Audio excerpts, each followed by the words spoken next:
तुम्हाला सुद्धा रोज त्या भाज्या खाऊन कंटाळा आला असेल तर तुम्ही सुद्धा ही भाजी एकदा नक्की ट्राय करा. यासाठी आपल्याला 1 वाटी तुरीची आणि 1 वाटी हरभऱ्याची डाळ 2 ते 3 तास भिजत ठेवायची आहे. ती भिजत झाल्यानंतर ती स्वच्छ धुवून घेतल्यानंतर एका ताटात किंवा चाळणीत तुम्ही त्याचं पूर्ण पाणी निथळू द्यायचं आहे. ते पाणी निथळल्यानंतर आपल्याला काय करायचं आहे, त्याचं वाटण तयार करून घ्यायचं आहे त्या डाळीचं. त्याच्यात सर्वात आधी मला हिरव्या मिरचीचा ठेचा तयार करायचा होता, म्हणून मी 2 ते 3 मिरच्या घेतल्या, 4-5 लसणाच्या कड्या घेतल्या, थोडं जिरं आणि कोथिंबीर घेतली.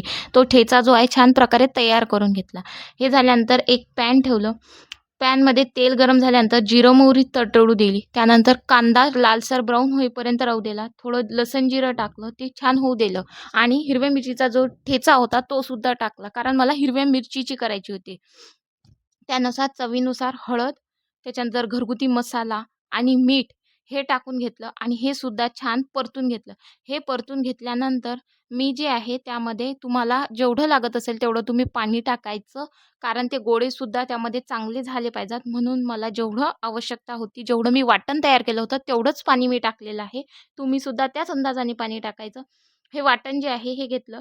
यामध्ये चवीनुसार लाल तिखट, थोडं मीठ आणि थोडी हळद हे सर्व घेतल्यानंतर तो गोळ्यामध्ये पूर्ण मिक्स करून घ्यायचं आहे. आणि हे मिक्स झाल्यानंतर याचे जे आहेत मध्यम आकाराचे तुम्हाला काय करायचे आहेत, गोळे तयार करायचे आहेत. पण एक लक्षात ठेवायचं, हे गोळे करताना जेव्हा आपण ते भाजी बनवतो त्या त्या भाजीला पूर्ण उकळी येऊ द्यायची, जेणेकरून जे आपण गोळे तयार करणार आहोत ते त्यामध्ये उकळणार नाहीत. नाहीतर बऱ्याचशा जणांचं असं होते की भाजी बनवतात पण ते पूर्ण त्यामध्ये उकळून जाते. म्हणजे जे आपण भाजी बनवतो ती भाजी बनत नाही, त्याची टेस्ट पण मिळत नाही. यासाठी आपण एक लक्ष ठेवायचं, त्याला पूर्ण उकळी येऊ द्यायची. नंतर गॅस किंवा इंडक्शन असेल त्याचा